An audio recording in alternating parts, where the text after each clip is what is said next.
নমস্কার, শুরু করছি আজকের পর্বের জনমত। আমি সুজিত চট্টোপাধ্যায় রয়েছি আপনাদের সঙ্গে। আজকে একটি গুরুত্বপূর্ণ বিষয়কে আপনাদের সামনে আনব। শুধু একটি নয়, দুটি গুরুত্বপূর্ণ বিষয়, এবং এই দুটি গুরুত্বপূর্ণ বিষয়ের মধ্যে আপাতত কোনো সংযোগ না থাকলেও এই পৃথিবীতে যা যা কিছু ঘটে বা বাস্তবিক জীবনে বা আমাদের জীবনে যা যা ঘটে তার অনেক কেসের সাথে অনেকের কিছু মিল থাকে। যদি বলি, রাজ্য জুড়ে একটা কীরকম যেন একটা নৈরাজ্যের একটা সিচুয়েশনস দেখতে পাচ্ছি। নৈরাজ্য নেমে এসেছে এটা আমি বলতে চাইছি না, কিন্তু বেশ কিছু লক্ষণ দেখা যায়। এরকম লক্ষণের মধ্যে যদি দেখা যায়, কখনো কখনো দেখা যাচ্ছে মুখ্যমন্ত্রী বলেছেন খাস জমিকে দখল করে অনেক কিছু হচ্ছে। এই খাস জমি বা সরকারি জমিতে কারা করলেন, কিছুই দিতে হলো না, ভালোই রোজগার হচ্ছে, কত কিছু হচ্ছে। কিন্তু এই রোজগারকে কেন্দ্র করে একটা সমাজে কোথাও যেমন অসাম্যের পরিস্থিতি তৈরি হয়, সেই অসাম্য অনেক সময় ধূমায়িত রূপ গ্রহণ করে। গোষ্ঠীদ্বন্দ্ব, এই গোষ্ঠীদ্বন্দ্বের কারণ কি এগুলোই? কেননা বেশ কিছু গোষ্ঠীদ্বন্দ্ব নিয়ে আজকে আমরা একটা জায়গায় আপনাদেরকে দেখাবো, আপনাদের মতামত নেব। কিন্তু যে বিষয়টাকে দিয়ে শুরু করব সেটা হচ্ছে, আজকে বেশ কয়েকদিন ধরে দেখতে পাচ্ছি শিশু চুরির একটা গুজব উঠেছে, এবং যে কারণে রীতিমতো জেলার উত্তর প্রান্তে, মানে উত্তর 24 পরগনার বারাসাত, অশোকনগর থেকে শুরু করে এগিয়ে গেছে এটার। এই ছেলে ধরা গুজবের উৎসটা কি, এ বিষয়ে আমরা অবশ্যই আজকে খোলসা করব আপনাদের কাছে। আপনারা ফোনে মতামত দেবেন, এবং তার সাথে যে দ্বিতীয় যে বিষয়টা রয়েছে, তৃণমূল কাউন্সিলরদের গোষ্ঠীদ্বন্দ্বের কারণ কি, এই নিয়েও আপনাদেরকে দেখাবো প্রতিবেদন। আপনাদের কাছ থেকে জানতে চাইব, প্যানেলও থাকবে। এবং তৃতীয় যে বিষয়টা, খাস জমি কি দখলমুক্ত হবে? মুখ্যমন্ত্রী মমতা বন্দ্যোপাধ্যায় বলেছেন। আমরা এই বিষয়টায় কিন্তু দেখতে চাইব যে খাস জমিগুলো এবং সরকারি জমিগুলো ঠিক কীভাবে ব্যবহার হচ্ছে। একদিনে সবটা হবে না, তার কারণ এমন দিক অবধি গেছে যেটা কিন্তু রীতিমতো প্রশাসন জুড়ে নড়াচড়া শুরু হয়ে গিয়েছে। এই সমস্ত খবরই আমরা পাচ্ছি, এবং এই খবর যখন পাবো তার সত্যাসত্য সমস্ত দিককে বিশ্লেষণ করে আপনাদের কাছে তুলে ধরা আমাদের কাজ। কারণ জনমত আপনাদের জন্য, আপনাদের মতামত এবং আপনাদের ওপিনিয়ন মেকিংয়ের ক্ষেত্রে আর+ নিউজের জনমত একটি গুরুত্বপূর্ণ ভূমিকা পালন করছে। এটা আমি বলছি না, আপনাদের মতামতই এটা বলে দিচ্ছে। তাই শুরুতে আপনাদের কাছে বলে দিলাম, ঠিক যখন আমি পিসিআরকে বলবো তারা আপনাদের জন্য ফোন লাইন খুলে দেবে, আপনারা মতামত আজকেও দেবেন। এবং আমি শুরুতে একটি প্রতিবেদনকে নেব এই শিশু চুরি নিয়ে, তারপর একদম বাস্তবিক পরিস্থিতিটা আমাদের সাংবাদিক সেখানে রয়েছেন, পুরো ঘটনাকে ইনভেস্টিগেট করছেন, এর উৎসটা জানতে হবে আমাদেরকে, এবং সেই ক্ষেত্রে আপনারা নেব, এবং অবশ্যই তারপর প্যানেলের কাছে আসব। আমি শুরুতে একটু প্রতিবেদনের দিকে নজর রাখব।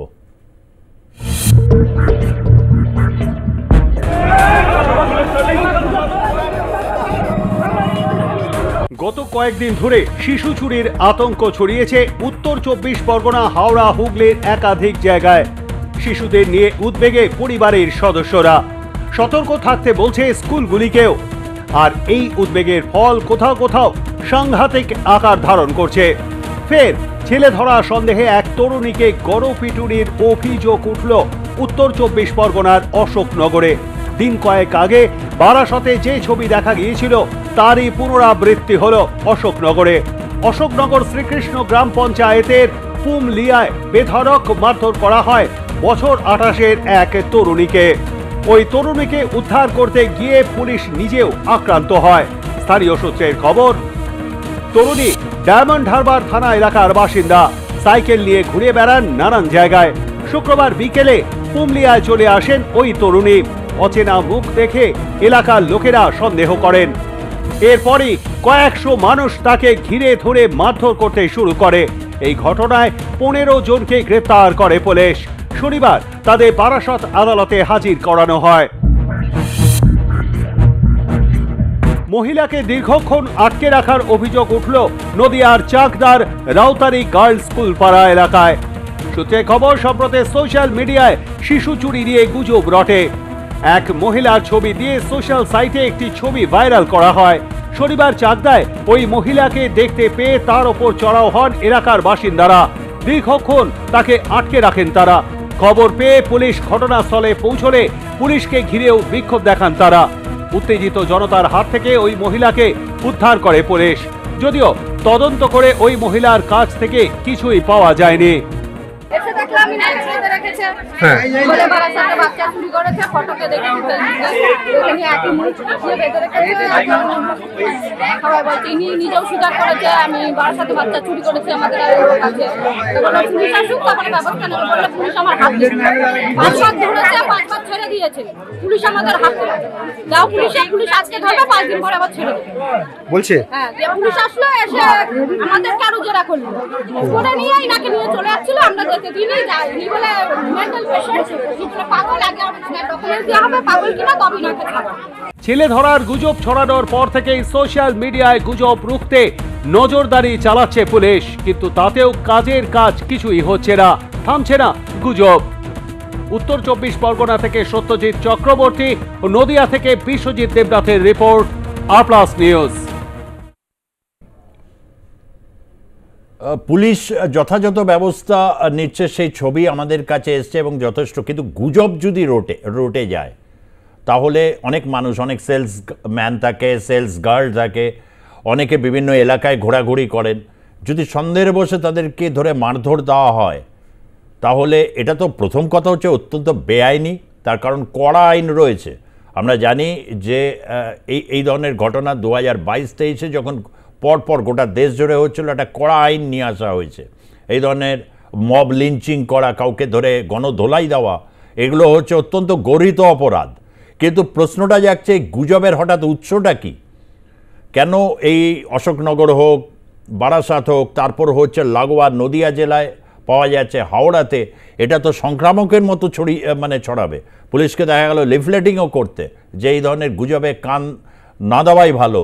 কিন্তু তবুও এই গুজবের উৎসটা কি? কেন একটা রণক্ষেত্রের চেহারা নিয়ে নিয়েছিল। আমি সত্যজিৎ চক্রবর্তী রয়েছেন আমাদের সাংবাদিক বারাসাতে, যেখানে ঘটনা অকুস্থলে এই জায়গাতেই রয়েছে সত্যজিৎ। এই গুজবের উৎস কি, এটাই প্রথমে একটু জানতে চাইব। সুজিতা, দেখো, তোমাকে বলে রাখি, বারাসাত থানা 17 নম্বর ওয়ার্ড, এই 17 নম্বর ওয়ার্ডের উত্তর কাজীপাড়া, যেখানে গত 9 জুন একটা 11 বছরের শিশু ঠিক এরকম সময় তার বাড়ি থেকে, তার বাবার থেকে 2 টাকা নিয়ে বেরিয়েছিল পাড়ার দোকানে যাবে বলে, আর তারপর থেকে সে ফেরেনি। এর মাঝে আর কি তোমার কিন্তু এক মহিলাকে পাওয়া যায়। সেই মহিলা রীতিমতো কিন্তু বেশ কিছু অসংলগ্ন কথা এবং সন্দেহজনক মন্তব্য করে। সন্দেহের তালিকায় আসে এই মহিলা, এবং দেখা যায় যেদিন অর্থাৎ গত বৃহস্পতিবার এই শিশুটির কিন্তু মৃতদেহ উদ্ধার হয় ঠিক তার বাড়ির পাশে কলকাতা পুলিশে কর্মরত এক ব্যক্তির পরিত্যক্ত বাড়ি থেকে। তার বাড়ির বাথরুমে শিশুটির পচাগলা দেহ উদ্ধার হয়। যখন উদ্ধার হয় তখন বাসিন্দারা রটিয়ে দেয় শিশুটির চোখ নেই, তার কিডনি খুলে নেওয়া হয়েছে, তার বুকের অংশ কাটা। এই যে ঘটনা, এই ঘটনা কিন্তু রটে যায়। তারপরে ঠিক বাড়িটার, যে বাড়িতে মৃতদেহ পাওয়া যায় তার উল্টো দিকের বাড়িতে চড়াও হয় স্থানীয় বাসিন্দারা, বেশ কয়েকজনের উপরে কিন্তু মারধর করে, এবং 2 জনকে পুলিশ ওই মুহূর্তে উদ্ধার করে এবং পরবর্তীতে আটক করে। এই যে ছবি, সেই ছবি দিয়ে কিন্তু ইতিমধ্যেই সমাজ মাধ্যম, ফেসবুকের বিভিন্ন গ্রুপ, বিভিন্ন পেজে ছড়িয়ে যায় যে নিজের বাচ্চা নিরাপদে রাখুন এবং ছেলে ধরা বেরিয়েছে, এরকম ভাবে কিন্তু বেশ কিছু মিথ্যে রটনা রটে যায়। কারণ পুলিশ কিন্তু কোথাও কিছু বলেনি এবং পুলিশের তদন্তে উঠে আসেনি, তারপরও মানুষজন কিন্তু এইটা ছড়িয়ে দেয়, এবং সেটা ছড়াতে ছড়াতে দেখা যায় যে শুধু এই উত্তর 24 পরগনা নয়, এই ছড়ানোটা কিন্তু উত্তরবঙ্গ অব্দি পৌঁছে গেছে, দক্ষিণবঙ্গ হয়ে। স্বাভাবিকভাবেই দেখা যায় যে গেল বুধবার, সেই বুধবারে কিন্তু হঠাৎ করে বারাসাতের 22 নম্বর ওয়ার্ড, 23 নম্বর ওয়ার্ড, 19 নম্বর ওয়ার্ড, সব মিলিয়ে 4টি জায়গায় কিন্তু হঠাৎ করে মারধর শুরু হয়। এই মারধর কারা খেলেন? আমডাঙ্গা থেকে এক বৌদি তার দেওরকে নিয়ে এসেছিলেন বারাসাতের কামাখ্যা মন্দির এলাকা, যেটা 22 এবং 23 নম্বর ওয়ার্ড এলাকা, সেখানে এক পীরের কাছে আসার পরে তারপরে তারা যখন কোনো এক ব্যক্তির কাছে, এক মহিলার কাছে তারা কথা বলতে যান, তখন তাদের সেই মহিলার সাথে কিন্তু বাচ্চা ছিল। তখন সন্দেহবশত উপস্থিত যারা ছিল তারা মারধর করে। এরপরে দেখা যায় ওই দিনই তেঁতুলতলা বলে একটা জায়গা বারাসাতের, সেখানে একই ঘটনা ঘটে, এক যুবককে লাইট পোস্টে বেঁধে পেটানো হয়। এরপরে দেখা যায় যে বারাসাতের অন্য একটি ওয়ার্ড যেটা বিবেকানন্দ এলাকা, সেখানেও কিন্তু একই ঘটনা ঘটে। সব থেকে বড় ঘটনা ঘটে কামাখ্যা মন্দির এলাকা এবং তেঁতুলতলায়, এবং তিনজনকেই কিন্তু পুলিশ উদ্ধার করে খুব আশঙ্কাজনক অবস্থায়। দুজন এখনো চিকিৎসাধীন, তার ভিতরে একজন কথা বলতে পারছেন না, একজন কথা বলতে পারছেন, আর একজন প্রাথমিক চিকিৎসার পর ছেড়ে দেওয়া হয়েছে। সত্যজিৎ, উৎসটা তো জানা গেল যে ওই যে শিশুকে হত্যা করা হয়েছে, এবং তার আমি সেই সোশ্যাল মিডিয়ায় যে ছবি সেটা অবশ্যই দেখাবো না, তার কারণ হচ্ছে প্রচুর কাটা চিহ্ন ওটা রয়েছে, ওটা বানানোও হতে পারে। একটা জিনিস সবসময় রটিয়ে দেওয়া হয়, এটা প্রথমেই যারা দর্শক আজকে দেখছেন এবং যারা ফেসবুক স্ট্রিমিংয়েও যারা দেখছেন, ওই রকম হচ্ছে কিডনি কিন্তু ওই রকমভাবে কেটে নিয়ে টিফিনের বক্সে করে নিয়ে গিয়ে কিন্তু আরেকজনের কাছে পৌঁছে দেওয়া যায় না। ফলে এই বিজ্ঞানটা প্রথমে বুঝে নিতে হবে। কিন্তু এই যে ঘটনাটা ঘটলো, বাচ্চাটাকে যে নিয়ে গিয়ে হত্যা করা হলো এবং কোথাও একটা জায়গায়, অবশ্যই হত্যার অভিযোগ বলবো, একজন প্রাক্তন পুলিশকর্মী বাথরুমে পাওয়া গেল, এই ঘটনা বা তার পরবর্তী ঘটনাগুলো আমরা শুনলাম। কিন্তু এই যে 13 জনকে গ্রেপ্তার করা হয়েছে, গ্রেপ্তারের যে সংখ্যাটা হয়েছে, এদেরকে কি কারণে গ্রেপ্তার করা হয়েছে, এই সাথে কি লিঙ্ক পাওয়া গেছে? দেখো সুজিতদা, বারাসাতের ঘটনায় কিন্তু গ্রেপ্তার হয়েছে সব মিলিয়ে 24 জন। আর এরপর গতকাল যেটা অশোকনগরের পুংলিয়া, সেখানে যে ঘটনাটা ঘটেছে, এক মহিলা ডায়মন্ড হারবার থেকে সে কিন্তু এখানে এসেছিল, এসে পুংলিয়া একটা অজপাড়া গা, সেখানে এসে ঘোরাঘুরি করছিল সাইকেলে। তো তাকে যখন মারধর করা হয়, পুলিশকে মারধর করা হয়, সেই ঘটনায় 15 জনকে গ্রেপ্তার করা হয়। সব মিলে বারাসাতে 24, অশোকনগরে 15। এই গ্রেপ্তার করা হয়েছে মারধর এবং যারা সমাজ মাধ্যমে গুজব ছড়িয়েছে সেই কারণেই। দেখো, তুমি যখন শুরুটা করেছিলে তখন কিন্তু দুটো শব্দ তুমি বলেছো, একটা হচ্ছে ইনভেস্টিগেশন। পুলিশের ইনভেস্টিগেশনে কিন্তু যে পুলিশ যে খুঁজে পেয়েছে, অত্যন্ত গুরুত্বপূর্ণ বিষয়, এমন কিছু আইডি পাওয়া গেছে যেগুলো ফেক, অর্থাৎ গুজব রটানোর জন্য আইডি ব্যবহার করা হয়েছিল এবং খোলা হয়েছিল। দ্বিতীয় যে বিষয়টা দেখো, যারা মার খাচ্ছে তাদের বাসস্থান এবং তাদের আচরণ এবং তাদের মারধর অর্থাৎ ইনসিডেন্ট প্লেস, তিনটে জায়গা কিন্তু 3 রকম, অর্থাৎ কোনো মিল এখানে খুঁজে পাওয়া যাচ্ছে না। বারাসাত পুলিশ জেলার আধিকারিকরা মনে করছেন এটা একটা ষড়যন্ত্র প্রাথমিক। এক্স্যাক্টলি, আমি এই জায়গাটাতেই আসতে চাইছি। অর্থাৎ এই গুজবটিকে, মানে তুমি যেটা বললে এটা খুব গুরুত্বপূর্ণ একটি পয়েন্ট, যে পুলিশ যাদেরকে গ্রেপ্তার করেছে তাদের অনেকেরই কিন্তু আইডেন্টিটি মিল পাওয়া যাচ্ছে না, অর্থাৎ ফেক নানা ধরনের আইডেন্টিটি তৈরি করা হচ্ছে। এই এই এই যে একটা পরিস্থিতি তৈরি হয়েছে, অর্থাৎ এটাকে একটি পরিকল্পিত ষড়যন্ত্রের রূপ দেওয়া হচ্ছে। সোশ্যাল মিডিয়ায় যেটা ভাইরাল হয়েছে, যে ছবিটা, যেটা আগেই বলে দিচ্ছি, এর জন্য কোনো ইনভেস্টিগেশনের ওই নেই, কারণ ওভাবে ওটা করা যায় না। ওটাকে কিডনি চুরি করা হচ্ছে, এই করা হচ্ছে, আপনার বাচ্চাকে সুরক্ষিত রাখুন, অর্থাৎ ভয়কে দেখানো হচ্ছে, ভয়। এই যে পরিকল্পিত এই বিষয়টা নিয়ে যে হচ্ছে, এটা খুব গুরুত্বপূর্ণ পয়েন্ট। আমি শুধু এখন কি পরিস্থিতি কিছু কি নিয়ন্ত্রণে আছে, এই যে গ্রেপ্তার, তার কারণ এইভাবে গণধোলাই দেওয়া হচ্ছে একটা পরিস্থিতিকে অসাধ্য, এটা তো বেআইনি কাজ। পুলিশ গ্রেপ্তারও করেছে এবং তাদের অনেকের আইডেন্টিটিতে হয়েছে। এই ঘটনার কি এখন কি পরিস্থিতি ওই এলাকায় নিয়ন্ত্রণে রয়েছে, না মানুষের মধ্যে এখনো ভয় আতঙ্ক কাজ করছে? দেখো সুজিতদা, তুমি যে প্রতিবেদন দেখালে, বারাসাতে যে মহিলার ছবি কেটে গুজব ছড়ানো হয়েছিল, সেই মহিলা কিন্তু বারাসাতে যেমন তাকে ধরা হয়েছিল, ঠিক তেমনি ভাবে নদিয়ায় কিন্তু তাকে পাওয়া গেছে। তো স্বাভাবিকভাবে বারাসাত থেকে সে হঠাৎ করে নদিয়ায় গেল। তো এইরকম বেশ কিছু অসংলগ্ন ঘটনা, ঠিক সেরকম ভাবে ডায়মন্ড হারবার থেকে একটা মহিলা গেছিল, তাই তো চলে এলো। যে মহিলা আতঙ্কের পরিবেশটা, যে মহিলা পীর বাবার কাছে গেছিল তার কথা বলছো? না সুজিতদা, যে মহিলাকে প্রথম সন্দেহ করে মারধর করা হয় দেহ উদ্ধারের দিন, সেই মহিলাকে কিন্তু পুলিশ ছেড়ে দেয়, কারণ এই শিশু খুনে গ্রেপ্তার হয়েছে তার কাকা, শিশুর কাকা। তো স্বাভাবিকভাবেই ওই মহিলাকে ছেড়ে দেওয়া হয়। সেই মহিলা সে আবার নদিয়ায় চলে গেল। এবং দেখো, ডায়মন্ড হারবার থেকে তোমার অশোকনগর পুংলিয়া অজপাড়াগা অনেক দূর সাইকেল নিয়ে একটা মহিলা সে চলে এলো। মানুষের ভিতরে এই আতঙ্কের জায়গাটা কাটানোর কিন্তু দুটো উপায় ছিল। সেটা হচ্ছে পুলিশের তরফ থেকে খোলাখুলি পদক্ষেপ এবং ঘটনার বর্ণনা করা, শুধুমাত্র মাইকিং লিফলেট বিলি নয়, পাশাপাশি আরেকটা যেটা অত্যন্ত গুরুত্বপূর্ণ, এটা যেহেতু সামাজিক সমস্যা, সমাজের ভিতরে একটা আতঙ্ক তৈরি হয়েছে, এখানে শাসক বিরোধী সমস্ত রাজনৈতিক দলের যারা প্রতিনিধি আছে তাদেরও এখানে কিন্তু গুরুত্বপূর্ণ ভূমিকা ছিল। পাড়ায় পাড়ায় যেভাবে ভোটের আগে আমরা দেখি ভোট প্রচারের জন্য বাড়ি যাওয়া, দুয়ারে দুয়ারে যাওয়া, এক্ষেত্রেও সেই আতঙ্ক কাটানোর জন্য দুয়ারে দুয়ারে যাওয়ার প্রয়োজন ছিল, সর্বদলীয় বৈঠক ডাকার দরকার ছিল। ধন্যবাদ সত্যজিৎ, এটা ঠিক কথাই। এই গোটা ঘটনা কিন্তু একটা এমনই পরিস্থিতি তৈরি করেছে যেটা স্বাভাবিক আপনারা দ্রুত রিয়াকশনস দিতে পারেন। আপনারা ঘটনাটা শুনলেন, এর পরবর্তী বিষয়টা তো ঢুকবো হিস্সার বিষয় না ওই বিষয়, এই বিষয়টা নিয়ে না ঠিক আছে আপনাদের জন্য ফোন লাইন খুলে দিচ্ছি। এই বিষয়টা নিয়েও আমি আমাদের যে সাংবাদিক আজকে কলকাতায় যে ঘটনাটা, এই দুটো ঘটনাকেই আমরা বিশ্লেষণ করব। তার কারণ কলকাতা পুলিশের একজন অত্যন্ত গুরুত্বপূর্ণ একজন অফিসার, তিনি ছিলেন প্রাক্তন সেই পুলিশ কর্তাকে আমরা কাছ থেকে শুনবো, দীর্ঘদিনের আর+ নিউজের যিনি ক্রাইম বিটের রিপোর্টার এবং এই মুহূর্তে অ্যাসিস্ট্যান্ট এডিটর, তার কাছ থেকেও শুনবো।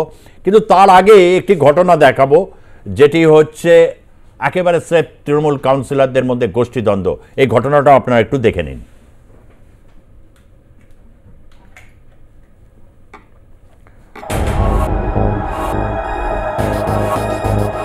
গড়িয়া স্টেশন, রাজপুর সোনারপুর পৌরসভার 1 নম্বর ওয়ার্ড, যেটি সোনারপুর উত্তর বিধানসভার মধ্যে পড়ছে, এবং 1 নম্বর ওয়ার্ডে তৃণমূল কংগ্রেসের কাউন্সিলর পিন্টু দেবনাথের যে পার্টি অফিস রয়েছে সেই পার্টি অফিসের সামনেই রয়েছি। দুপুরবেলা আজকে দুপুর প্রায় 1টা নাগাদ এই পার্টি অফিসের সামনে কিছু দুষ্কৃতী তাণ্ডব চলে, এমনটাই মনে করা হচ্ছে। এই পার্টি অফিসের সামনে তৃণমূল কর্মীরা যারা এই পিন্টু দেবনাথের সঙ্গে এই কাউন্সিলর অফিসে থাকেন তারা ছিলেন, এবং পিন্টু দেবনাথ ঘনিষ্ঠ 3 জন অত্যন্ত গুরুতরভাবে আহত হয়েছে এমনটাও জানা যাচ্ছে। কিন্তু যে ছবিটা দেখাবো, চারিদিকে কাঁচের টুকরো পড়ে, এই মুহূর্তে পার্টি অফিসের বাইরে তালা ঝুলছে, চারিদিকে ভাঙা কাঁচের টুকরো পড়ে, এবং এই যে পোস্টারটি রয়েছে এই পোস্টারটিতে রক্তের দাগ এখনো পর্যন্ত দেখতে পাওয়া যাচ্ছে। কিছুক্ষণ আগেই দাগ লেগেছে, সেই রক্তের দাগ একেবারে এখান থেকে দেখতে পাওয়া যাচ্ছে। এবং এই যে অফিস, সেই অফিস সংলগ্ন রাস্তায় একেবারে পাশে গড়িয়া স্টেশন, এপারে সিপাই বাস স্ট্যান্ড, নিউ গড়িয়া, অর্থাৎ অত্যন্ত ব্যস্ততম একটি রাস্তা। সেই রাস্তার মোড়েই এই পার্টি অফিস, আর এই পার্টি অফিসে দুপুরবেলায় এইরকম একটা বিধ্বংসী পরিস্থিতি, কার্যত রণক্ষেত্রে পরিণত হয়েছিল এই 1 নম্বর ওয়ার্ড কাউন্সিলর অফিস। এখানে প্রায় 100 বাড়ি আছে, এরা সব ভাড়া থাকে। এখানে বিভিন্ন রকম ইলিগাল অ্যাক্টিভিটিস দীর্ঘদিন ধরে চলে। একটা গোষ্ঠী এটা চালায়, একটা গোষ্ঠী এতে বাধা দেয়। যে গোষ্ঠী বাধা দিচ্ছে এবার তারা হয়ে গেছে অপরগোষ্ঠীর শত্রু, এই থেকে সূত্রপাত। আজকে পার্টি অফিসে আমাদের পার্টির ছেলেরা এসে বসেছে, মা ক্যান্টিনে যারা আমাদের যুক্ত মহিলারা তারাও ছিল। সেই সময় এই সব যারা ইলিগাল অ্যাক্টিভিটিস করে তারা অফিসে অতর্কিত আক্রমণ করে, এবং 3টে ছেলে, বাপি হাজরা, রাজ, যার নাম শফিকুল শেখ এবং প্রতাপ মিশ্র, 3 জনকে অত্যন্তভাবে মারধর করে। তারা পিয়ারলেসে মৃত্যুর সঙ্গে পাঞ্জা লড়ছে। আমি সকাল থেকে হসপিটালে ছিলাম, আমি পার্টি অফিসে আজকে যাইনি। মাথা ফেটেছে শোনা যাচ্ছে, শুনেছি পিয়ারলেসে নাকি দিকে ভর্তি আছে, কিন্তু পিয়ারলেসে ভর্তি আছে। হ্যাঁ, তার নাম কিছু জানা গেছে যাদের মাথা ফেটেছে? না, একেবারেই, অর্থাৎ যে কতটা ভয়ানক পরিস্থিতির সৃষ্টি হয়েছিল এই জায়গা কিছুক্ষণ আগে। অন্যান্য দিন এরকম ঘটনা দেখতে পাওয়া যায় না, তবে আজকের যে পরিস্থিতি সেটা একেবারেই আলাদা। কিন্তু এর পিছনে বলা চলে যে আরও একটি কারণ রয়েছে, সেটা 2021-এর নির্বাচনের পূর্বে এই ওয়ার্ডের কাউন্সিলর ছিলেন পাপিয়া হালদার। কার্যত 21-এর নির্বাচনের পর এই ওয়ার্ডের নতুন কাউন্সিলর হন পিন্টু দেবনাথ। তারপরে কার্যত পাপিয়া হালদারের সঙ্গে একাধিক কারণে বচসা সৃষ্টি হয় পিন্টু দেবনাথের। তার জেরে পাপিয়া হালদার একটি সময় রাজপুর সোনারপুর পৌরসভার 1 নম্বর ওয়ার্ডের হোয়াটসঅ্যাপ গ্রুপে একটি লেখেন যে পিন্টু দেবনাথ আশ্রিত দুষ্কৃতীরা তার পার্টি অফিস ভাঙচুর করেছেন এবং তার উপর চড়াও হয়েছে। তার জেরেই তখন থেকে পিন্টু দেবনাথের সঙ্গে পাপিয়া হালদারের একটি দূরত্ব তৈরি হয়। তার জেরেই কি এই ঘটনা, সেটা এখনো পর্যন্ত স্পষ্ট নয়। এই অঞ্চলে যখন ঘটনাটি ঘটে পুলিশ এখানে মোতায়েন ছিল। পুরো ঘটনা যারা এখানে দুষ্কৃতীরা ছিল তারা সেখান থেকে চলে যান। পুরো ঘটনাটি তদন্ত করছে নরেন্দ্রপুর থানার পুলিশ। পিন্টু দেবনাথ, যার অফিস রাজনৈতিক কার্যালয় ভাঙচুর হয়েছে, তিনি নরেন্দ্রপুর থানার সাথে কথা বলেছেন। নরেন্দ্রপুর থানার সাথে যতটা সহযোগিতার সাথে এই পুরো ঘটনা তদন্ত করা যায় এমনটাই জানিয়েছে নরেন্দ্রপুর থানা। কিন্তু পুরো ঘটনা যতক্ষণ না পর্যন্ত যারা এই তাণ্ডব করেছে তাদের ধরা যাচ্ছে ততক্ষণ পর্যন্ত এই তদন্ত চলবে এবং তাদের যে ধরা হবে এমনটাই আশ্বাস দিয়েছেন পিন্টু দেবনাথকে নরেন্দ্রপুর থানার পুলিশ। ক্যামেরায় জয়ন্ত চক্রবর্তীর সাথে রিকপুর গায়ত্রীর প্রতিবেদন, আর+ নিউজ, গড়িয়া। আমরা আপনাদের কাছ থেকে ফোন নিশ্চয়ই নেব, কিন্তু তার আগে প্রশান্ত দে রয়েছেন অ্যাসিস্ট্যান্ট এডিটর আর+ নিউজ, এবং সত্যজিৎ ব্যানার্জি যিনি প্রাক্তন কলকাতা পুলিশের ডিসি ছিলেন এবং তিনি প্রাক্তন পুলিশ কর্তা। আমরা দুজনকেই স্বাগত জানাচ্ছি।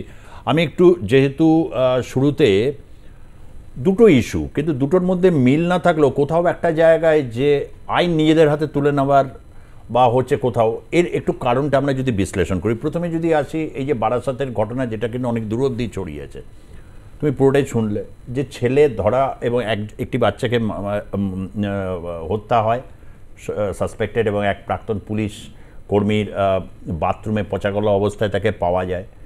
তারপরে সোশ্যাল মিডিয়াতে এরকম ছড়িয়ে দেওয়া হয় যে বাচ্চাদের কিডনি নেওয়া হয়েছে, এবং পুলিশ যখন গ্রেপ্তার করেছে অনেককে, এবং সেটা অনেক দূর অবধি ছড়িয়ে গেছিলো জায়গায়, তার মধ্যে অনেকে ফেক আইডেন্টিটি, অর্থাৎ এইটা কি কোনো পরিকল্পিত ষড়যন্ত্র, যেটা সত্যজিৎ বলছে? তাহলে আমার প্রশ্ন হচ্ছে, যদি পরিকল্পিত ষড়যন্ত্রের মতো এখনো পর্যন্ত লাগে, তাহলে এটাকে কি কেন ঘটছে বলে মনে হচ্ছে? দেখো, তোমাকে যেটা বলি, 9 জুনের ঘটনার পরে যেটা হয়েছিল, গত 19শে জুন আবার একটা ঘটনা ঘটেছিল, যেটা হচ্ছে অশোকনগরে, এবং পাশাপাশি দেখা যাচ্ছে যে মূলতভাবে দেখা যাচ্ছে যে উত্তর 24 পরগনা জেলার অশোকনগর, মধ্যমগ্রাম, হাবড়া, এই চত্বরগুলোতে এই ধরনের বিষয়গুলো ক্রমশ ছড়িয়ে পড়েছে। শুধু তাহলে পাশাপাশি হাওড়া, হুগলি এবং কলকাতা শহরে একটা রেস পড়েছে। সম্প্রতি একটি সোশ্যাল মিডিয়ায় বলা হয়েছে যে এরকমভাবে প্রায় 100 শিশু চুরি হয়েছে। ফলে এই যে বিষয়টা যখন এটা ছড়িয়ে পড়লো, তাতে কিন্তু আরও বিভিন্ন বিষয়টার মধ্যে একটা মানুষের একটা ভয় ভীতি সৃষ্টি হলো। ফলে সেই জায়গায় দেখা যাচ্ছে যারা এই ঘটনাটা ঘটাচ্ছে, কিছু একটা ঘটেছিল, কিন্তু সেই জায়গা থেকে যখনই কোনো অপরিচিত কাউকে দেখা যাচ্ছে তখনই কিন্তু মনে হচ্ছে সে যেন শিশু চুরি করতেই এসছে। আসলে তার দৈহিক গঠন, তার মুখের গঠন কিংবা তার চেহারা, এইখান থেকে একটা সন্দেহজনক বার্তা মানুষের মনের মধ্যে পৌঁছচ্ছে। সন্দেহ যখন, আমি সত্যজিৎবাবুর কাছে এখানে এই যে সন্দেহের যে বাতাবরণটা তৈরি হয়েছে, সন্দেহ যখন দৃঢ়ভাবে হয়, তখন দেখা যাচ্ছে এই একজন এসছে হয়তো ডায়মন্ড হারবার থেকে ওখানে, তবে মানে তাকে ঘিরে ধরে অনেকক্ষণ ধরে প্রহার করা হয়েছে একজন মহিলাকে, এবং আরও অনেক জায়গায় এরকম হচ্ছে। কিন্তু পুলিশ যাদেরকে ধরেছে, মানে গুজব সন্দেহে অ্যাটাক মানে হয়েছে, যারা সোশ্যাল মিডিয়াতে এরকম ছড়িয়েছে, সেটাও লিঞ্চিং একটা অত্যন্ত অপরাধ বা কোনোভাবে গণপিটুনি, সেই কারণে গ্রেপ্তার হয়েছে। কিন্তু তার মধ্যে থেকে কয়েকজনে যাদের আইডেন্টিটিগুলো কিন্তু ভীষণ ডিস্টার্বিং, মানে কোনোটার সাথে কোনোটা মিলছে না, যে কারণে কোথাও মনে হচ্ছে এটা একটা ষড়যন্ত্র হতে পারে। তো প্রশ্নটা হচ্ছে, এই ষড়যন্ত্রের নেপথ্যটা কেন, এই ধরনের ষড়যন্ত্র, বা হচ্ছে একজন অনেক ইনভেস্টিগেশনস করেছেন, কি মনে হচ্ছে এই ঘটনাটার জেরে? দেখুন, একটা কথা হচ্ছে, এই যে গুজবের ইংরেজি নাম হচ্ছে রিউমার্স। গুজব ছড়ানো হয় কেন, গুজব ছড়ানোর কারণটা কি? গুজব ছড়ানো হচ্ছে মানুষের থেকে মানুষের কানে তাকে একটা ঘটনা সম্বন্ধে বলে দেওয়া হয়, সেটা সত্য হতে পারে, মিথ্যাও হতে পারে। এটা হচ্ছে গুজবের ডেফিনিশন। আমরা যেটা নিয়ে আলোচনা করছি যে কেন গুজব, যে আপনি বারবার দেখাচ্ছেন যে গুজব রটনার কারণটা কি, তাহলে প্রথমে জানতে হবে গুজবটা কি, গুজবের ডেফিনিশন কি। তাহলে গুজবটা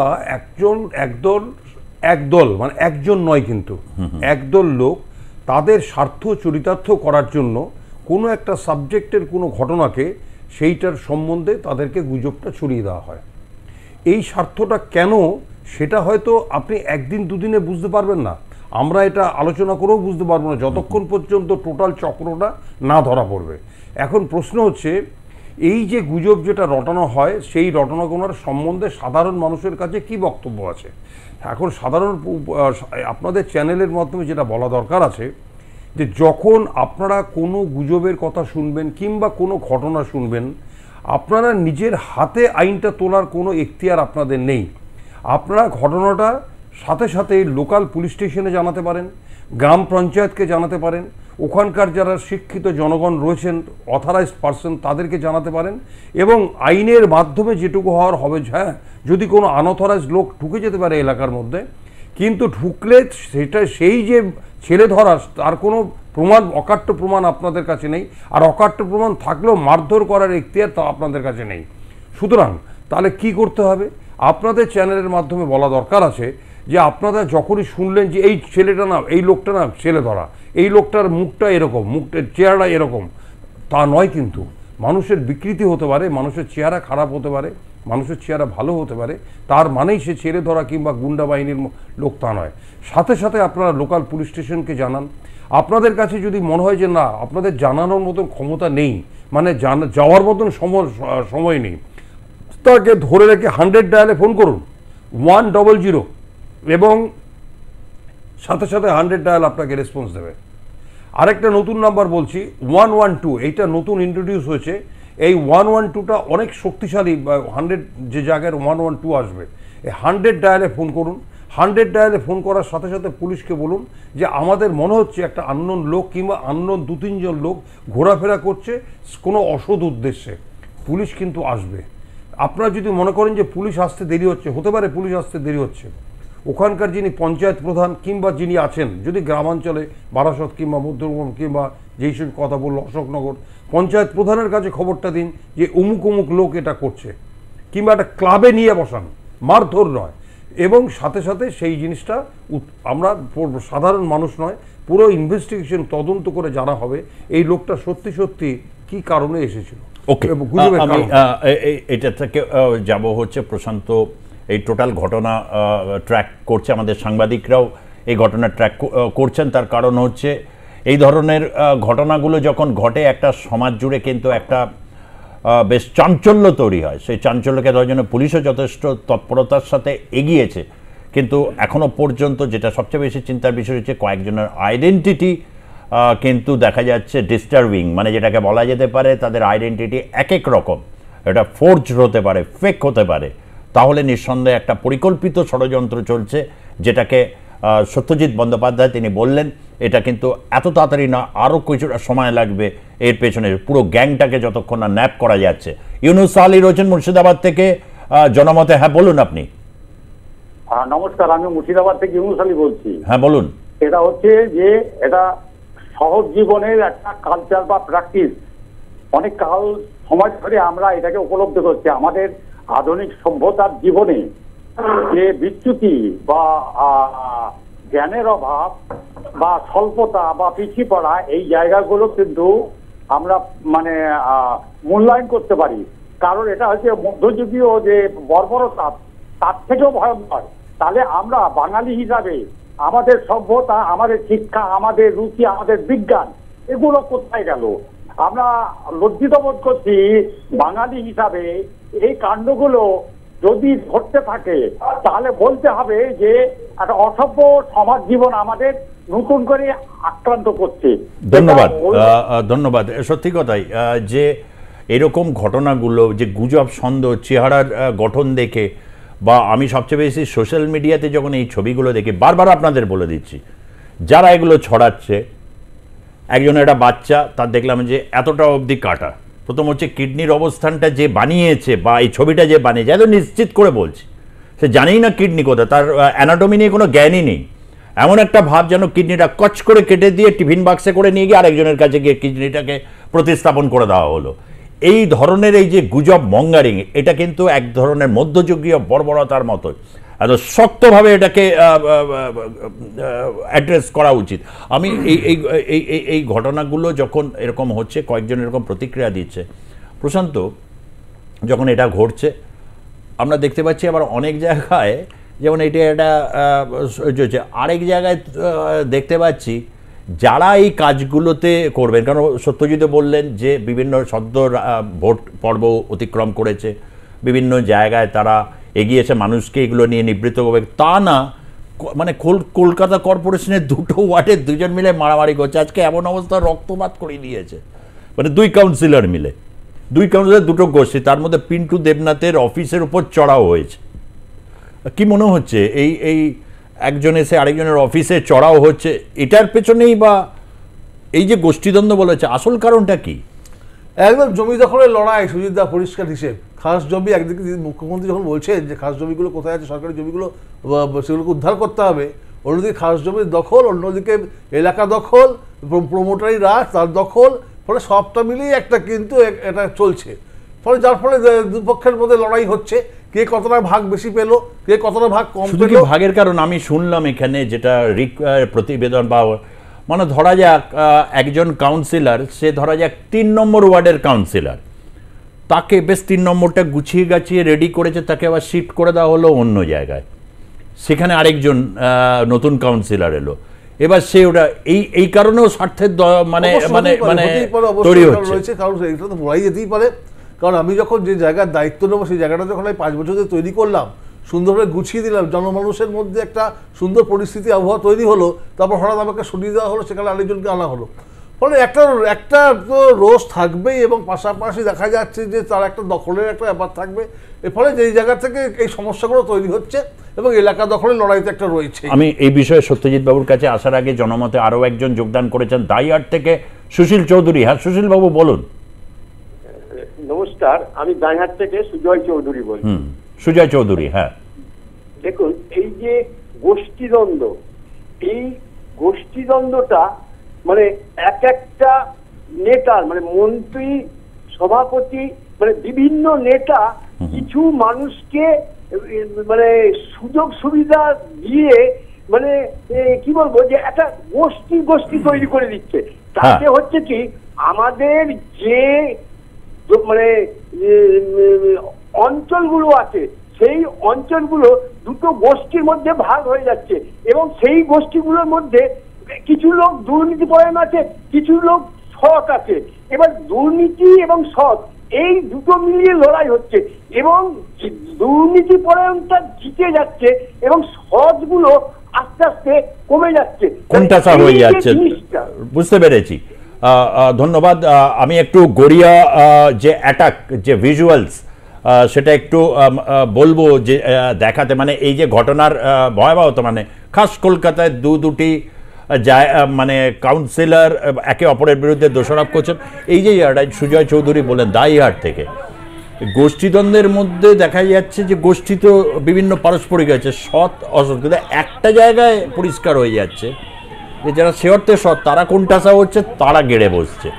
এই যে ফেনোমেনা, এই ফেনোমেনাটা তো ভয়ঙ্কর। মানে কিছুদিন আগে মুখ্যমন্ত্রীও বলেছেন যে খাস জমি, সরকারি জমি দখল হয়ে গেছে, কলকাতার চরিত্র চেঞ্জ হয়ে যাচ্ছে। এগুলো তো কলকাতার চরিত্র আগে ছিল না। যেভাবে দিন দুপুরে দেখুন ঢুকে গিয়ে মানে একটা কর্পোরেশনের কাউন্সিলর, কি বলবেন এটা? আপনি একজন দীর্ঘদিন দেখেছেন এই ধরনের গোষ্ঠী রাজনৈতিক সংঘর্ষ, কম তো দেখা হয়নি। একটা লাইন বলে দিয়ে আমি এই লাইনটাতে আসবো, এই ইনসিডেন্টে আসবো। পুলিশের যে কর্তব্য ছিল গুজবের ব্যাপারে, একটা লাইন শুধু বলে দেওয়া দরকার আছে যে তাদেরকে কিন্তু মাইকিংয়ের মাধ্যমে জনগণকে চেতনা আনতে হবে, অর্থাৎ মাইকের মাধ্যমে বলতে হবে যে গুজব ছড়াবেন না, গুজবে কান দেবেন না, এটা পুলিশের দায়িত্ব, এটা নাম্বার 1। আমরা ওই পোর্শনটা এখানে শেষ করে দিলাম। দ্বিতীয় কথা হচ্ছে ইন্টারনেটের এখানে ভূমিকা আছে। এই রকম মিথ্যা ইন্টারনেট যারা প্রভাব করছে তাদেরকে পুলিশ থেকে অ্যাকশন নিতে হবে। আপনি যে ইন্টারনেটটা পেয়েছেন আমার কাছেও সেটা এসছে, তো সেই ইন্টারনেট যারা ছড়াচ্ছে তাদেরকে আটকাতে হবে। 2, এইগুলো করে সে গুজবটা আটকানো যাবে। এবার আপনি যেই ব্যাপারটা বলছেন, এগুলোর মূলটা কি? মূলটা হচ্ছে অর্থগ্রাস। আপনি যদি কোনো irrespective of all the political parties, আমি কোনো স্পেসিফিক করছি না এখানে, অমুক পার্টি বলছি না, তাদেরকে যদি জিজ্ঞাসা করেন যে আপনি কি করেন, বলে আমি অমুক পার্টি করি। বলে আপনি খান কিভাবে, বলে আমি অমুক পার্টি করি। মানে কোনো অর্থ রোজগারের কিছু ব্যাপার নেই। মানে আপনি শিক্ষকতা করেন না, ব্যাংকের অফিসার না, পুলিশ অফিসার না আর্মি অফিসার, ওরকম কিছু নেই। বলে কী করেন তাহলে আপনি, আপনার সংসার চলে কিভাবে? এই যে মাস গেলে 50-60 হাজার টাকা লাগবে, সেই টাকাটা রোজগার করেন কিভাবে? বলে রাজনীতি করি স্যার। তো এই অর্থগ্রাস মূল ভূমিকাটা হচ্ছে, রাজনীতির মূল ভূমিকা কারণ হচ্ছে অর্থগ্রাস, যেটা কিছুক্ষণ আগে ইনি বললেন যে জমি দখলের লড়াই। জমি দখলের লড়াই মানে কি? এখানে অর্থগ্রাস, অর্থাৎ কে কতটা নিতে পারবে। এই যে একটা ভাষা একটু আগে বললেন না, সৎ অসতের লড়াই, সৎরা চাপা পড়ে যাচ্ছে। এই সৎ কথাটা ইদানিংকালে রাজনীতিবিদদের মধ্যে মোটামুটি আপনি দূরবীন দিয়ে খুঁজেও বার করতে পারবেন না। হয়তো গোটা ইসেদের সামান্য একটা দুটো হতে পারে, ওরা নেই এখন আর। সুতরাং প্রত্যেকেই আসার মূল উদ্দেশ্যটা হচ্ছে যে কিভাবে অল্প সময়ের মধ্যে, খুব অল্প স্প্যান, 5 বছর কি 2 বছর কি 3 বছর, এই যে বলছে না যে সুন্দর করে সাজানো গোছানো, অর্থাৎ সাজানো গোছানো কি অর্থ রোজগারের জায়গাগুলোকে ঠিক করে রাখলো। সাজানো গোছানো মানে অর্থ রোজগারের জায়গাগুলো ঠিক করে রাখলো, এবং সেখান থেকে অর্থ রোজগার করা হবে। সেইটা থেকে যখন বিচ্যুত হবে তখন অলরেডি মারপিট হবে।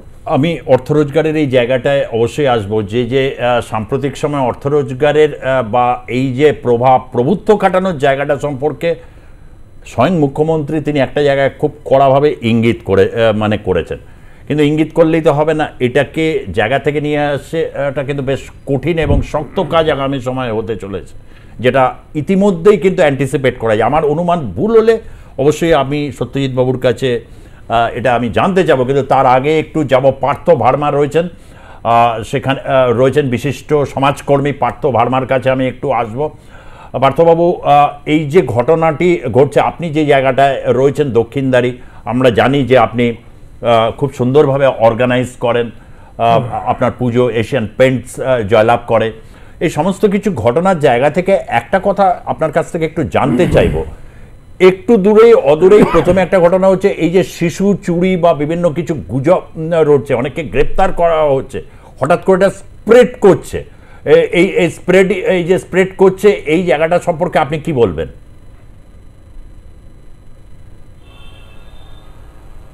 না, প্রথমত বলি, দেখুন এটা তো অত্যন্ত দুর্ভাগ্যজনক একটা ঘটনা, বেশ কয়েকটা কদিন ধরে ঘটছে। এখন এই যে গুজব, এই গুজবটা শুধুমাত্র ছেলে দ্বারা বা এই ধরনের জিনিস নিয়ে যে গুজব ছড়ায় সমাজে তা না, বিভিন্ন বিষয় নিয়ে আমরা দেখেছি নিমেষের মধ্যে একটা গুজব মানুষের মধ্যে ছড়িয়ে গেছে, এবং কিছু মানুষ আছে সেটাকে উৎসাহিত করে, জেনে হোক বুঝে হোক না জেনে হোক বা কোনো ইন্টেনশন নিয়ে হোক, তারা পা দিয়ে ফেলে এবং ফলে একটা সমাজে ক্যাওয়াস তৈরি হয়, যেটা কখনোই আমরা কামনা করি না।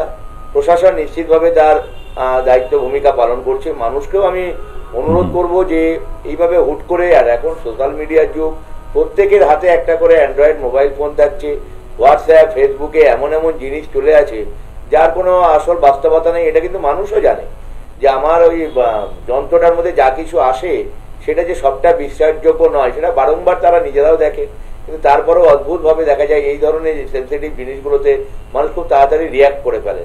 একটা শ্রেণীর মানুষ, কেউ আছে কিছুটা মজা করার জন্য, কেউ হচ্ছে ইচ্ছা করে একটু কাউকে প্রশাসনকে ব্যতিব্যস্ত করার জন্য এগুলো তারা করেন, কিন্তু বাকিরা সবাই এতে একটা উৎসাহিত হয়ে পড়েন বা ভুল বুঝে পা ফেলেন, তার ফলে এই ধরনের একটা দুর্ভাগ্যজনক ঘটনা ঘটে।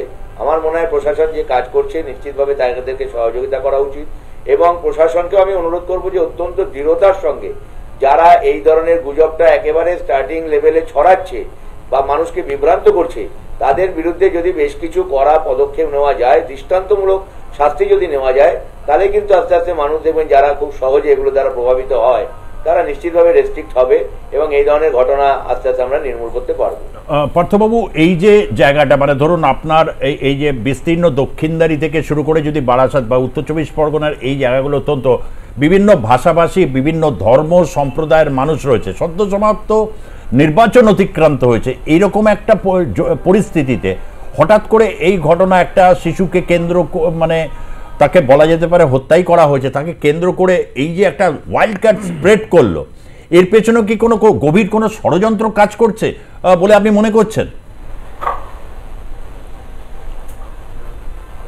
দেখুন, আমি এখনই তো এগুলো সেইভাবে বলাটা আমাদের এইখানে বসে উচিত হবে না। পুলিশ তদন্ত করছে, সেই তদন্তের মাধ্যমে নিশ্চিতভাবে উঠে আসবে আসল সত্যটা কি। আরেকটা দেখুন, শিশু হত্যা আমার মনে হয় এটা যে আফটার ইলেকশনে যে প্রথম হলো বা এরকম নয়, সমাজে অত্যন্ত দুর্ভাগ্যজনক হলেও আমাদের এটা স্বীকার করতে মানে কোনো দ্বিধা নেই যে এই ধরনের ঘটনা, এই ধরনের নারকীয় ঘটনা, এই ধরনের মানসিক বিকৃতি আস্তে আস্তে এগুলো ক্রমশ মানুষের মধ্যে বাড়ছে। কেউ প্রশাসনকে দোষ দিতে পারে, কেউ অন্যান্যভাবে রাজনৈতিক উদ্দেশ্য নিয়ে বক্তব্য রাখতে পারে, কিন্তু আপনি যদি ধারাবাহিকভাবে দেখেন কোথাও যেন বোধহয় মানুষও তার নৈতিক অধঃপতনের দিকে ক্রমশ এগিয়ে চলেছে। আগে রিভেঞ্জ হতো, প্রতিশোধ হতো, দেখতেন বাড়ির বড়দের মধ্যে ঝামেলা ঝগড়াঝাটি এই সমস্ত আমরা দেখতাম, কিন্তু ইদানিং দেখা যাচ্ছে কোন একটা ঝগড়াঝাটি অশান্তি, সেই মানে পারিবারিক অশান্তি হোক বা পাড়াগত সমস্যা হোক, সেক্ষেত্রে দেখা যাচ্ছে বাচ্চা বাচ্চা ছেলে মেয়েদের উপরে সেই আক্রোশটা গিয়ে পড়ছে। প্রায়শই এই ধরনের ঘটনা আমরা দেখছি। আপনি যেটা বললেন দেখুন, নিশ্চিতভাবে সেটা তদন্ত সাপেক্ষ। একটা বড় নির্বাচন গেছে, আর উত্তর চব্বিশ পরগনার এই সমস্ত জায়গা বিভিন্ন ধরনের ভাষাভাষী ধর্মের মানুষের বসবাস, ফলে এখানে কেউ যদি উদ্দেশ্য প্রণোদিতভাবে কিছু করার চেষ্টা করে, একটা ক্যাওয়াস তৈরি করার চেষ্টা করে, প্রশাসনকে একটা যদি কালিমালিপ্ত করার কোনো একটা প্রয়াস থাকে, ফলে এই সমস্ত জায়গাগুলোতে, সেন্সিটিভ জায়গাগুলোতে করাটা কিছুটা সহজ হয়। তবে আমার মনে হয় প্রশাসন খুব দৃঢ়তার সঙ্গে এই তদন্তটা করছে। যদি এই ধরনের কোনো কর্মকাণ্ড থেকে থাকে যে উদ্দেশ্য প্রণোদিতভাবে মানুষকে বিভ্রান্ত করে অঞ্চলে উত্তেজনা তৈরি করা, সেক্ষেত্রে উপযুক্ত দোষী যারা তারা শাস্তি পাক। খুব গুরুত্বপূর্ণ কথা বলেছেন পার্থবাবু, যেটা খুব গুরুত্বপূর্ণ এই যে আপনার বক্তব্যের মধ্যে সত্যজিৎ ব্যানার্জি রয়েছেন। আমি ওনার এই কথাটাই, মানে যদি ধরা যায় কারোর এরকম ঘটনা, রাজনীতির হোক বা যে কোনো প্রতিহিংসার কিছু পরিস্থিতি, যেটা যদি শিশুদের উপরে এসে গিয়ে টার্গেট হয়, খুব অস্বাভাবিক কিছু ব্যাপার নয়। আজকে যে জায়গায় আমরা এখন দাঁড়িয়ে রয়েছি, তাহলে মানে পুলিশকে কিন্তু, প্রশাসনকে খুব ঠান্ডা মাথায় এবং খুব দৃঢ়তার সাথে কিন্তু এই জিনিসের মোকাবিলা করা উচিত বলেই অন্তত আমার ধারণা। আপনি এই ক্ষেত্রে নিশ্চয়ই সহমত হবেন। না, একটা কথা বলি, যেটা আলোচনা আমরা করছি না সেটা হচ্ছে এই যেই সোশ্যাল মিডিয়ার মাধ্যমে ছবিগুলো দেখেছি, এই ছবিগুলোর মধ্যে আমার নিজস্ব ধারণা আর্টিফিশিয়াল ইন্টেলিজেন্সের ব্যবহার করা হয়েছে। আর্টিফিশিয়াল ইন্টেলিজেন্সের মাধ্যমে, কারণ আপনি যে একটা লোককে, আপনি যে ছবিটা বললেন যে সে জানেই না কিডনিটা কোথায়, সে মরছে, এইটা মনে হয় কিডনি বার করে দেবে, একটা লোকেরকে ওই রকমভাবে আমি ছবিটা আমার কাছে আছে, এখানে দেখিয়েছি আমি সকালে। তো একটা বাচ্চাকে কিংবা শিশুকে কিংবা সে লোককে, যে কোনো লোককে, আমি কলকাতার সাউথ কলকাতা এবং মধ্য কলকাতার স্পেশাল এক্সিকিউটিভ ম্যাজিস্ট্রেট ছিলাম। আমি পোস্টমর্টেম, আমি হয়তো ইনকোয়েস্ট, প্রচুর ডেড বডি আমাদের করতে হয়েছে, কিন্তু একটা ওইভাবে ইনজুরি করার পরে, ওইভাবে বুকের হার্ট খুলে দেওয়ার পরে, বুকের পাজরা খুলে দেওয়ার পরে, তারপরে ছেলেটা কথা বলছে, তাকে চড় মারছে, এটা আর্টিফিশিয়াল ইন্টেলিজেন্স ছাড়া সম্ভব নয়। কারণটা হচ্ছে মানুষের, সে তো অক্সিজেন মাইনাস হয়ে যাবে সাথে সাথে, 2 মিনিটের মধ্যে সে মারা যাবে। সুতরাং it is not possible for a human being যে তার বুকের পাজরা খুলে দেওয়া হলো, তার হার্ট তুলে নেওয়া হলো, তারপর তাকে চড় মারছে, সে উত্তর দিচ্ছে, তারপরে তার ওই জায়গার কিডনির জায়গায় খোঁচা মারছে, সেখান থেকে তুলে দিচ্ছে। এটার মানুষের বডি কিংবা মানুষের জিন্দা হওয়ার যে ব্যাপারটা, সেটা এত সহজের ব্যাপারটা নয়। মানুষ বাচ্চার সাথে সাথে মরে যাবে, ইনস্ট্যান্টলি মরে যাবে। সুতরাং এখানে যেটা করা হয়েছে, আমার যেটা ধারণা, এটা ভবিষ্যতে হয়তো আমরা আবার এখানে বসবো, এই টিমই বসবো, এআই বলে একটা কথা আছে, আর্টিফিশিয়াল ইন্টেলিজেন্স, যেটা আমার এই মোবাইলটার মধ্যে আর্টিফিশিয়াল ইন্টেলিজেন্স আছে। অর্থাৎ আমি যদি এখান থেকে জার্মানিতে কথা বলি, আমি বাংলায় বলবো, উনি জার্মানিতে শুনবেন, উনি জার্মানিতে বলবেন, আমি বাংলায়, জার্মান ল্যাঙ্গুয়েজ। আমি যে আপনি এখানে বসে আছেন, আমি আপনাকে ইউএসএ তে দেখিয়ে দেবো 1 মুহূর্তের মধ্যে, যে আপনি ইউএসএ লিবার্টির নিচে বসে বক্তব্য রাখছেন। এই বক্তব্য আমাদের আর এটা এআইতে ভেরি ইজি, মানে খুব দ্রুত করা যায়, 6 সেকেন্ড সময় লাগে। তো এই এআই এর মাধ্যম ছাড়া ওই রকম ভাবে বডি কেটে, ওই রকম একটা লোকের তার হার্ট নেই, তার ফুসফুস নেই, শুধু হাড়গুলো পড়ে আছে, সে লোকটা কথা বলছে, জিন্দা এরকম করে চড় মারছে তাকে, সে উত্তর দিচ্ছে, তারপর তাকে এরকম খোঁচা মেলে একটা জিনিস বার করছে। It is not possible. একদমই তাই। এবং আর একটা লাইন শুধু বলি, একটা লাইন পারমিশন নিয়ে, দেখুন, যার জন্য আমি বারবার বলছি, অ্যাজ এ পুলিশ অফিসার উচিত হচ্ছে, আমি দেখলাম যে মাইকিং করছে, আপনাদের ইসের মাধ্যমে মাইকিং হচ্ছে, সেটা দেখানো হয়েছে, কিন্তু ঘটনা হচ্ছে যে মাইকিং শুধু নয়, ইন্টারনেটটাকে যে এটাকে প্রকাশ করছে বারবার, সেই যেই লোকটা যা গোষ্ঠী সেইটাকে বার করতে হবে পুলিশ অফিস। আমার মনে হচ্ছে উইদিন 2 days এটা ক্লিয়ার হয়ে যাবে, কারণ আমাদের এসটিএফ আমাদের যারা রয়েছে তারা খুব দক্ষ এবং এত দক্ষ যে তারা কারা এটা প্রকাশ করছে, কারা কি করছে, টোটাল টিমটাকেই ধরে নেবে। একটু সময়ের অপেক্ষা দিন। আজকে হলো আপনার ধরুন শনিবার, আপনি হয়তো বুধ বৃহস্পতিবারের মধ্যে টোটাল টিমটাই। আমি এই ক্ষেত্রেও একটা প্রশ্ন আপনার কাছে রাখবো, কিন্তু তার আগে আমি একটু আসবো হচ্ছে আমাদের মধ্যে একজন জনমতে যোগ দিয়েছেন রতন হারকাররা বলেন, এবং তিনি ফোন করেছেন আপনার জন্য। ফোন লাইন অন করছি। হ্যাঁ বলুন। হ্যাঁ নমস্কার, আমি কাকিনাড়া থেকে রতন হারকার বলছি। হ্যাঁ বলুন। রাজনৈতিক গোষ্ঠীদ্বন্দ্ব সম্বন্ধে বলছি। হ্যাঁ নিশ্চয়ই বলুন। রাজনৈতিক গোষ্ঠীদ্বন্দ্ব গড়িয়ার ঘটনাটি হয় একমাত্র অর্থনৈতিক কারণে। কে তার এলাকাটা ধরে রাখবে। আমি নির্বাচনে 10 লাখ টাকা খরচা করেছি, আমাকে 50 লাখ টাকা তুলতে হবে, সেই টাকাটা তুলতে হবে। সোজা কথা, আসলে হচ্ছে অর্থগ্রাস তুলতে হবে। জাস্ট রাজনীতি হচ্ছে এখন বিজনেস। আর আগেকার দিনে মানুষ পকেটের পয়সা খরচা করে রাজনীতি করতো, এখন নির্বাচনে দাঁড়ায় বা প্রেসিডেন্ট সেক্রেটারি হয় একমাত্র অর্থ কামাবার জন্য। আর এই যে বলছেন রাজনীতি তো সৎ, যারা সৎ তারা কিন্তু গোষ্ঠীদ্বন্দ্বের মধ্যে যায় না, তারা চুপচাপ বসে থাকে। এইটা হচ্ছে মূল কথা। এই যে বললেন না যে সৎ আর অসৎ। আমি আবারও পিসিআর কে বলবো যে গড়িয়ার ছবিটা কিন্তু খুব গুরুত্বপূর্ণ। প্রশান্ত, এই যে রতনবাবু যেটা বললেন, এই যে দেখো এই মুহূর্তে রাজনৈতিকভাবে এই গোষ্ঠীদ্বন্দ্বটাও কিন্তু এটার সাথে এটাও মানে আমরা এই কারণে দুটো বিষয় এটা রেখেছি। এই যখন এই ধরনের ঘটনাগুলো ঘটছে, দেখো মানুষ কতটা সচেতন। এই ক্ষেত্রেও কিন্তু তারা কিন্তু অনেকটা কিউ দিয়ে দিয়েছেন। এই যে ইনভেস্টমেন্ট রাজনীতিতে, এই যে নির্বাচনে এসছে কে কত খরচ করেছে, কে কত করছে, আমি এতদিন ধরে করলাম, অথচ আরেকজন তার উপরে এসে হানা মারছে। এই দুটো ঘটনা যেহেতু একদম হচ্ছে সোনারপুর রাজপুর পুরসভার অন্তর্গত পিন্টু দেবনাথ এবং পাপিয়া সম্ভবত তার গোষ্ঠীর, মানে এটা নিয়ে দীর্ঘদিন ধরে কিন্তু একটা টানাপোড়েন চলছে। প্রশান্ত, দেখো বলে রাখি যে রাজপুর সোনারপুর ইতিমধ্যে যেভাবে ডেভেলপ করছে এবং যেভাবে এখানে নতুন নতুন সমস্ত বড় বড় বিল্ডিংগুলো উঠছে, সেখানে বড় বড় কোম্পানিগুলো এসে তারা প্রজেক্ট তৈরি করছে, সেখানে কিন্তু একটা বড় অঙ্কের টাকা কাজ করছে, বিশাল অঙ্ক টাকা এখানে খাটছে।